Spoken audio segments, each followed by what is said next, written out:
They say it's just a game, another zombie survival sim. But after 100 days inside Apocalypse Simulator 2026, I found something more, a terrifying question. It's not about if you can survive. It's about if humanity is even worth saving. Static crackles. A weary voice begins. Log entry. Day 0. Before the fall. The simulation is spooling up. They're calling it Apocalypse Simulator 2026, another entry in a long line of games that let us play act the end of the world from the comfort of our chairs. I've played them all. I've built the impenetrable fortresses, scavenged the ghost towns, put down the dead, and watched the sun rise on another day of grim, pointless survival. But that's all it ever is, isn't it? Survival. Holding on. But to what? This time, I'm going in with a different objective. This isn't just a first look at Apocalypse Simulator 2026, it's an experiment. The developers claim this is the deepest, most complex post-apocalyptic colony sim ever conceived. They talk about societal rebuilding, about legacy, about hope. Empty marketing maybe, or maybe not. So here's the hypothesis I'm testing over the next 100 simulated days. Can you actually save humanity in this game? I don't mean just outlasting the hordes. I mean finding a cure, rebuilding laws, rekindling art, science, philosophy. Can you build a world where people do more than just breathe? Or does the very nature of survival, the brutal calculus of the apocalypse, strip away everything that makes us human in the first place, leaving behind nothing worth saving? This is my 100-day journey into the heart of darkness, to see if there's any light left. The simulation begins now. Let's see what this new zombie survival game for 2026 has in store for us. The first look starts with the first scream.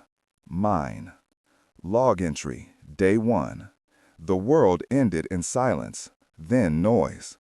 The simulation dropped me into the shell of a suburban street. Rain, endless and gray. The UI is clean, almost deceptively so. Health, stamina, hunger, thirst, the old familiar litany of decay. But there's a new metric, hope. It's sitting at 50%. I have no idea what it does, but I know I don't want it to hit 0. My first objective is simple, find shelter. The tutorial is minimal, just whispers on the wind. They hear you, they smell you, keep moving. This isn't just a game, it's a test of instinct. I break into a house. The alarm blares, a stupid pre-fall sound that now means death. My heart hammers. I find the panel, rip the wires. Silence returns, but it's heavier now. They heard. The first one is at the window. It's not a shambler from old movies. It's fast. Its movements are jerky, unnatural. The animation system here is unsettling. It moves with a predatory glitchiness. I find a tire iron. The first swing is clumsy. The sound of metal on bone is wet and final. My hope meter drops by 1 point. So that's how it works. Violence costs you something. This changes everything. My first 10 days are a blur of this brutal math. Every scavenge run is a risk-reward calculation written in blood and fear. I learned the basics of this post-apocalyptic base-building game. It's not about grand designs. It's about desperation. Boarding up a window in a laundromat. Setting a rudimentary noise trap with a rope and a handful of empty cans. The crafting system is intuitive, grounded in reality. You can't just turn scrap metal into a shotgun. You need tools, a workbench, knowledge you have to find in soggy manuals. I find my first fellow survivor on day 3. Her name is Anya. She's a doctor, or was. Now she's just a terrified woman with a sprained ankle. The game presents a choice. Help her, which will slow me down and cost me precious medical supplies. Or leave her. The old survival game logic screams to leave her. She's a liability. But the hope meter, what would leaving her do to it? I help her. I half carry her back to my makeshift shelter. My food supplies are now critical. My bandages are gone. But when we get back and I give her my last can of peaches, the hope meter flickers and goes up by 5 points. A small victory, but it feels monumental. We spend the next few days fortifying. Anya's medical knowledge is a game changer. She teaches me how to properly sterilize rags, how to identify edible plants from a textbook she salvaged. The colony sim aspect begins to take shape. It's not about managing faceless drones. It's about people. Each survivor has a background, skills, and traumas. On day 7, we hear a broadcast on a crackling shortwave radio. A man is calling for survivors to head to a fortified community center a few miles across town. He promises safety, food, walls. It sounds too good to be true. Anya is skeptical. She points out it could be a trap. Raiders, cannibals, the usual post-apocalyptic bogeyman. I'm torn. My objective is to save humanity, and that can't be done by 2 people hiding in a laundromat. We need to build something bigger. We need community. The gameplay deep dive I promised myself is turning into a series of gut-wrenching choices. On day 9, we're hit by our first horde. Not a big one, maybe a dozen, but they are relentless. The sound design is masterful. You hear their guttural moans and the scratching at the barricades long before you see them. It's pure psychological warfare. We fight them off. The tire iron and a sharpened broom handle. It's ugly, desperate, and close.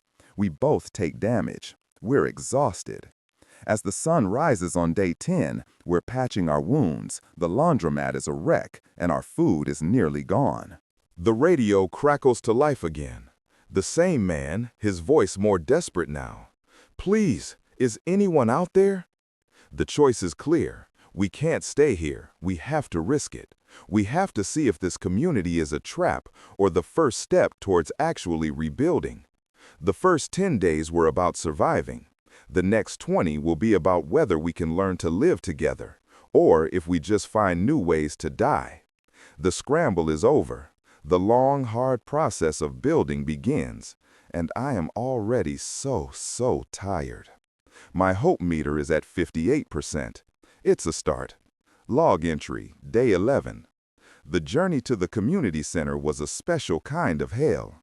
This is where Apocalypse Simulator 2026 demonstrates its open world. It's not a playground, it's a graveyard. Every street is a potential ambush. Every building is a tomb. We learned to move differently. Rooftops became our highways, alleys our hiding places. The infected are drawn to sound, but there are different types. Shamblers, the classic slow-moving threat, are easy to avoid but deadly in numbers. Then there are the runners, the ones I saw on day 1. But we saw a new type on the way here, a bloater. A huge, pulsating mass of flesh that explodes in a cloud of toxic spores when killed. Taking one down requires tactics, not just brute force. It's a level of enemy diversity that keeps you constantly on edge.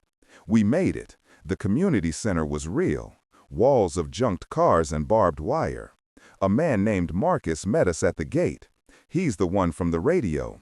Ex-military, with the weary eyes of a man who has made too many hard decisions. He let us in. There are about 15 other survivors here. A microcosm of the old world. A mechanic, a teacher, a chef, a software engineer. This is the core of the colony sim. It's not just about assigning tasks, it's about managing personalities. Marcus runs the place with a simple rule. Everyone works, everyone eats. You contribute, or you are cast out. The base building here is far more complex than my laundromat. We're not just boarding windows, we're setting up resource management systems. A water purifier that needs constant maintenance. A small vegetable garden on the roof that needs tending. A workshop for crafting better weapons and tools. A watchtower that needs to be manned 24/7. My first week here, days 12 through 20, was spent on scavenging duty. Marcus sends out teams on rotation. This is the core gameplay loop. You venture out to gather specific resources. Medical supplies from a ruined clinic. Scrap metal from a bus depot. Seeds from a garden center. Each run is a procedurally generated mission into the unknown. You never know what you'll find. Sometimes a jackpot, a crate of MREs. Other times, a new breed of infected, or worse, other human survivors who are not friendly. We had our first encounter with raiders on day 18. They were brutal, efficient. They tried to take our water purifier. We fought them off, but not without cost. We lost 2 people. The mood in the community center turned sour. Fear crept in. People started arguing. The chef accused the mechanic of hoarding food. The teacher wanted to build more defenses. Marcus insisted we needed to focus on scavenging. This is the real simulation. It's not about the zombies. It's about us. Can we hold it together? The game's systems for this are intricate. There's a community-wide tension meter, which rises with deaths, food shortages, and failed missions. As it rises, the chances of negative events, fights, theft, even people deciding to leave, increase dramatically. My personal hope meter seems to influence and be influenced by this community tension. On day 25, a critical event. Anya diagnosed one of our scavengers, a young man named Leo, with an infected bite. It wasn't from a zombie. It was a cut he got on some rusted metal, and it had turned septic. We had no antibiotics. He was running a high fever, getting weaker by the hour. Marcus declared that Leo was a drain on resources. He wanted to exile him. "It's the hard choice, but it's the right one," he said. Anya was furious. She argued that if we start throwing our own people away, we're no better than the raiders. That's when the game presented me with a choice that felt different. It wasn't a simple A or B. It was a leadership decision. I had gained some standing in the community through successful scavenging runs. I could side with Marcus and maintain order. I could side with Anya and champion compassion. Or I could propose a third option, a high-risk run to the abandoned hospital a few miles away. The radio said it was overrun, a death trap. But it was the only place that might have antibiotics.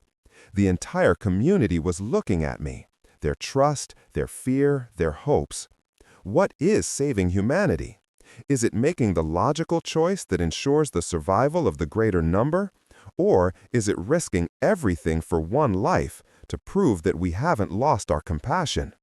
This upcoming survival game for 2026 is asking some heavy questions. I told them to get a team ready. We're going to the hospital. Marcus looked at me, a flicker of something unreadable in his eyes. Respect or pity? The tension meter in the camp is at a knife's edge. My hope meter is at 65%. It seems hope is a dangerous thing. Day 30 is tomorrow, and it might be the last day for many of us. Log entry, day 31. The hospital run. I still have nightmares about it. The game rendered that place not as a level, but as a monument to failure. The military tried to hold it, and they lost. The dead were everywhere, a mix of civilians in gowns and soldiers in armor, all risen and ravenous. We moved through the corridors like ghosts. The environmental storytelling is top-notch. You piece together the last stand from the placement of bodies, the bloody graffiti on the walls, the abandoned equipment. We weren't just fighting zombies, we were navigating a tomb. We found a new type of infected in the morgue, a screamer. It doesn't attack you directly. It lets out a piercing shriek that draws every infected in a massive radius to its location. It's a tactical nightmare. Taking it out silently and quickly is the only way. One mistake, and you're buried under a tide of claws and teeth. We made it to the pharmacy, and there they were, 3 pristine bottles of broad-spectrum antibiotics. It felt like finding the Holy Grail. But getting out was harder than getting in. We were cornered, low on ammo, exhausted. We had to make a choice. Fight our way through the main lobby, a guaranteed bloodbath, or create a diversion by setting off the fire alarms in the West Wing, drawing the horde away but ensuring the destruction of any other medical supplies left in that part of the hospital. We chose the diversion. We sacrificed the chance for more supplies to guarantee our own survival with the antibiotics. Another moral compromise. Is it right to burn a library to save a single book? We got back to the community center. 3 of the 5 of us who went in. We saved Leo. His fever broke within hours. The community's tension meter dropped significantly. They threw a small celebration. For one night, there was music, laughter. It felt normal. My standing in the community rose. Marcus started deferring to me on key decisions. I was becoming a leader, and it was terrifying. The next 30 days were a testament to that weight. Leadership in Apocalypse Simulator 2026 is a brutal balancing act. I was no longer just managing my own stats. I was managing an entire ecosystem of fragile human beings. We established a research system, driven by the software engineer we'd rescued, Ben. Using salvaged computer parts, he got a small research station online. This opened up a tech tree. It wasn't about unlocking laser guns. It was about practical innovation, crop rotation techniques to improve our garden yield, advanced water filtration, muffled weapon designs for stealth runs. Each research project took time and resources, forcing more hard choices. Do we research better fertilizer for long-term food stability? Or do we research reinforced barricades because a massive horde is projected to be in our area in 2 weeks? I chose the barricades. We survived the horde, but the following week, a blight hit our crops. We went on half rations. The tension meter crept back up. Every decision has consequences, an intricate web of cause and effect that makes every choice feel heavy with significance. The most difficult system to manage is the law and order mechanic. As the community grew, we had to establish rules. What's the punishment for theft? What happens when 2 survivors get into a violent fight? You can establish a council, create a list of laws, and appoint enforcers. But every law has a push and a pull. A strict curfew might reduce the chance of nighttime accidents, but it will also lower morale. Lenient punishments might maintain morale, but encourage more transgressions. On day 47, we caught someone stealing food. It was the teacher, Sarah. Her daughter was sick, and she was trying to get her more rations. The law we had established was 3 days in the confinement pit with minimal food. But how could I enforce that? It felt monstrous. The game gave me the option to make an exception. But Ben, the engineer, argued that if I make an exception for one, the law becomes meaningless. Order would collapse. This is the gameplay deep dive that the game promises. It's not about which gun has better DPS. It's about the philosophy of governance in a falling world. I upheld the law. I put Sarah in the pit. The community saw it as fair, but cold. The tension meter stabilized, but my personal hope meter took a massive hit. I heard the daughter crying all night. On day 58, a new group of survivors arrived at our gate. They were well-armed, organized. Their leader, a charismatic man named Julian, offered a proposition. They had access to a fuel depot. We had a working workshop and a doctor. He proposed a merger, a union of communities. It sounded like the perfect next step, strength in numbers, the beginning of a real city-state. But Marcus pulled me aside. His military instincts were screaming. Julian's people were too clean, too well-fed. Their weapons were military-grade. Wolves in sheep's clothing, he whispered. They'll smile in your face and cut your throat while you sleep. The choice is mine. Accept the merger and risk everything on trust, or turn them away, making a powerful new enemy and clinging to our own meager existence. Day 60 is dawning. My community is at 30 people. We have walls, water, and a semblance of order. But we are also starving, tired, and paranoid. I feel the decay not just in the world around me, but inside me. The compromises, the hard calls, they are chipping away at my soul. My hope meter is at 42%, the lowest it's ever been. And I'm about to make the biggest gamble of our lives. Log entry, day 61. I told Julian no. I told him we could trade, be allies, but our communities would remain separate. The smile never left his face, but his eyes went cold. He and his people turned and left without another word. The silence they left behind was louder than any threat. Marcus believes we just signed our death warrant. I believe we just saved our souls. The next week was spent in a frenzy of preparation. We doubled the watch, laid traps, and rationed our ammunition. The psychological toll was immense. Every shadow was a threat. Every sound in the night was Julian's group coming back for revenge. But they didn't come. Instead, something else happened. On day 68, during a scavenge run in the old university science department, we found it. A locked refrigerated container. Inside, a researcher's laptop and a series of injectable samples labeled Progenitor Variant Strain 7. The laptop was password protected, but Ben, our engineer, was a miracle worker. It took him 2 days, but he cracked it. The files were the journal of a Dr. Eris Thorne. He was part of a team working on a revolutionary cellular regeneration agent. But they pushed too far, too fast. The agent mutated. It didn't regenerate cells, it rewrote them. It was a plague of their own making. The files detailed their catastrophic failure.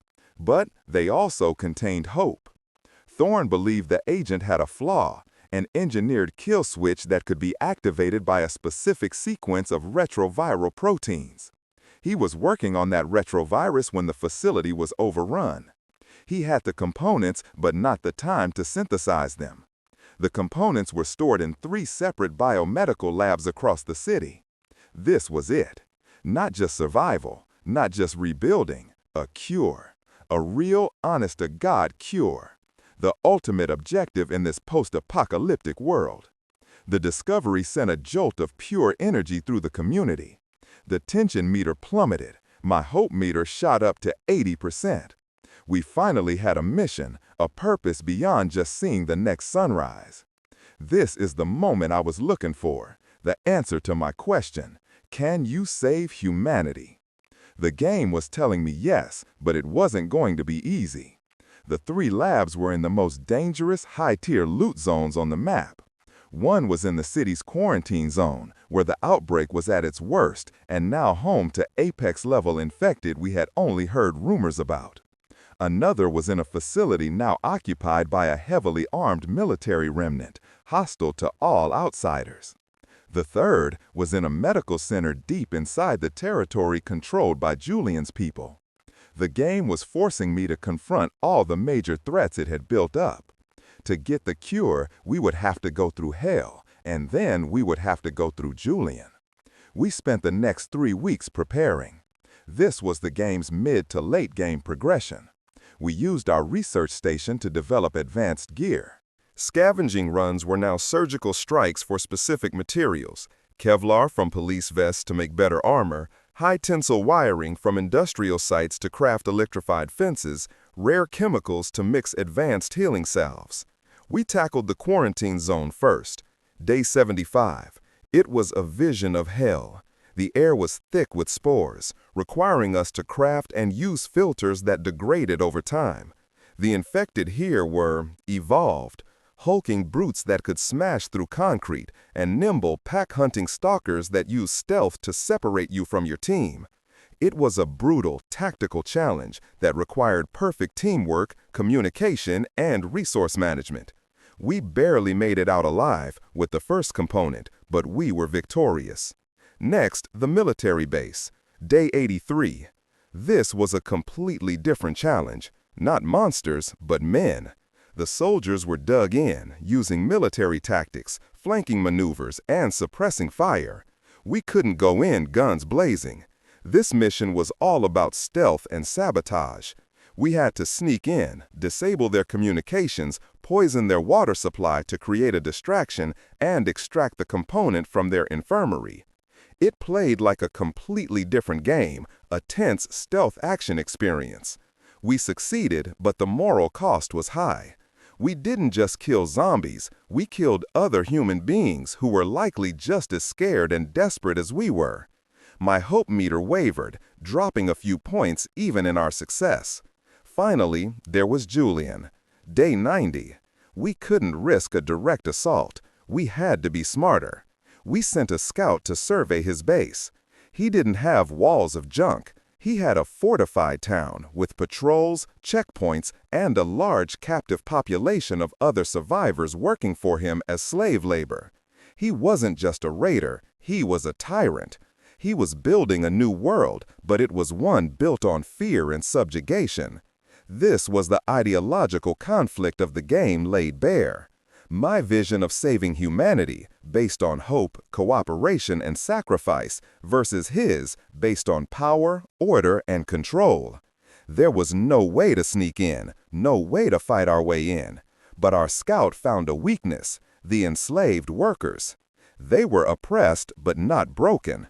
We had a choice. We could try a high-risk frontal assault, or we could try to incite a rebellion, arm the slaves, and start a civil war inside his walls to get the final component. The path to saving humanity was paved with blood and fire, one way or another. I gave the order. We're going to give the slaves the guns. The final 10 days are about to begin. It's not about survival anymore. It's about revolution. Log entry, day 91. The plan was set in motion. Arming an insurgency from the outside is a delicate, dangerous dance. This part of Apocalypse Simulator 2026 felt like a strategy game. We had to make contact with sympathetic elements inside Julian's camp, using coded messages over the radio and dead drops at the perimeter. We spent days crafting makeshift weapons in our workshop: pipe guns, shivs, crossbows, and smuggling them across the border in the dead of night. Each smuggling run was a tense minigame, a nerve-wracking stealth sequence where a single mistake would compromise the entire operation. Our contact inside was a woman named Elena. She had been a union organizer before the fall. She was the one who distributed the weapons and organized the rebellion. She told us of the horrors inside Julian's camp: public executions for minor infractions, families separated, forced labor until people collapsed. Hearing her stories solidified my resolve. Julian wasn't just an obstacle. He was a symptom of the disease, the human darkness that thrives in chaos. Curing the infected wouldn't matter if men like him were left to rule the world. On day 95, the signal came, a plume of black smoke from inside their walls. The uprising had begun. We launched our assault on the main gate, a diversion to draw the bulk of Julian's elite guards away from the internal fighting. The battle was the largest, most complex combat encounter of the game. It was a chaotic mix of ranged combat against entrenched positions and brutal melee in the narrow streets. Our people, the ones I had trained and equipped, fought with the desperation of those defending their home. Inside, Elena and her rebels were fighting with the fire of the newly freed, targeting key infrastructure: the armory, the command center, and the lab where the final cure component was held. The game allowed me to switch perspectives, giving orders to my own forces at the gate and then jumping to a tactical map to direct Elena's rebels inside. It was a masterful piece of game design, making me feel like a true commander fighting a war on two fronts. We breached the gate as the rebellion reached the lab. I led a small strike team, including Anya and Marcus, directly for Julian's command center, a fortified building in the center of the town. We fought our way through his personal guard. They were fanatics, loyal to the bitter end. When we finally kicked in the door to his office, he was waiting for us, sitting behind a large desk, a pistol resting on its surface. He wasn't angry. He was disappointed. "You could have been a king with me," he said. "We could have brought order to this chaos. Real order. Not your pathetic, hopeful democracy that died the day the first man ate his neighbor." The game didn't just give me a fight button. It gave me a dialogue tree. I could try to reason with him, to make him see the error of his ways. I could try to capture him and put him on trial. Or I could end it. I thought about all the people he'd hurt, all the lives lost. I thought about the teacher, Sarah, whom I had punished for trying to feed her child. Was my orders so different from his? I chose to talk. I tried to make him understand that humanity isn't something you command, it's something you earn. He just laughed. "You're still playing by the old rules," he said, and raised his pistol. The final confrontation was a quick, brutal firefight in the close quarters of his office. He was skilled, but he was one man. We were a team, a community. Marcus took a bullet to the shoulder, but we put Julian down. As he lay dying, he whispered, "You haven't saved them. You've just given them a prettier cage." His final words haunt me. With Julian gone, his remaining forces surrendered. Ilana and the rebels secured the medical center, and, with it, the final component for the cure. The fighting was over. The people he had enslaved were free. They looked at us with a mixture of awe and fear. We were liberators and conquerors. The journey back to our own community on day 98 was quiet. We carried our wounded and the heavy weight of our actions, but we also carried the cure. Ben and Anya worked non-stop in the lab for the next 2 days. The synthesis was complex, a multi-stage process that required absolute precision. The entire community stood guard, watching, waiting, barely daring to breathe. On day 100, they emerged from the lab. Anya was holding a single syringe filled with a clear, shimmering liquid. "It's a prototype," she said, her voice trembling with exhaustion and awe. "1 dose, but if it works, we can make more. We can end this." We had a test subject, a man from our community who had been bitten during the final battle, his infection progressing rapidly. He was tied to a bed, thrashing in a fevered delirium.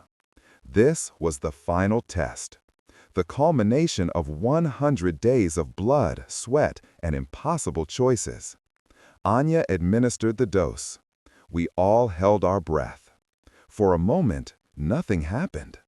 Then, the man began to convulse violently. I thought we had failed, that we had created some new horror. But then, as suddenly as it began, it stopped. The fever broke. The angry red veins receded from the bite mark. His breathing steadied. His eyes fluttered open. And they were human. We had done it. It was real. We had found the cure. Final log entry. The 100-day simulation is over. I'm looking at the final report, the culmination of my post-apocalyptic colony sim review. The community at the center is thriving. The cure is being mass-produced. We've sent out broadcasts, and other survivor enclaves are starting to respond, sending emissaries to trade, to talk, to join our new alliance. We are building a new world. So, the answer to my initial question, can you actually save humanity in Apocalypse Simulator 2026, is yes. You can find the cure. You can defeat the tyrants. You can bring people together and build a new society from the ashes of the old. But the game, in its final, brilliant moments, asks a follow-up question, a much harder one. What kind of humanity did you save? As I look at my final stats, I see the cost of my victory. The list of the dead, both friends and foes. The log of my choices. The diversions I created. The people I sacrificed. The laws I enforced. The revolution I started. I saved humanity, but I had to become a warlord, a spy master, a politician, and an executioner to do it. The game doesn't give you a simple "you win" screen. It gives you a legacy report. It shows you the new society you've built. My society is one of hope and progress, but it is also a society built on a foundation of violence. We have laws, but they were written in blood. We have freedom, but it was bought with the lives of others. The survivors I lead look at me as a hero. But when I look in the mirror, I see the ghosts of everyone I failed, everyone I had to compromise on. The game's final message is that saving humanity is not a single event. It's a process. A constant struggle not against the zombies, but against the darkness inside ourselves. The hope meter on my final screen is at 95%, but it feels fragile. Julian's last words echo in my mind. You haven't saved them, you've just given them a prettier cage. Is he right? Did I just replace his iron fist with a velvet glove? Apocalypse Simulator 2026 is more than just another zombie survival game. It's a mirror. It forces you to confront the deepest philosophical questions about society, leadership, and the very definition of being human. It's a remarkable achievement, a true gameplay deep dive into the ethics of survival. It doesn't just ask if you can survive the apocalypse, it asks what you're willing to become in order to do so. I succeeded in my mission. I saved the world, but I'm not sure if I saved myself. And that's the question I'm leaving you with. In this world, faced with these choices, what would you have done differently? This is my first look at Apocalypse Simulator 2026, and it is, without a doubt, one of the most profound and challenging gaming experiences I have ever had. The simulation is over. The log is complete.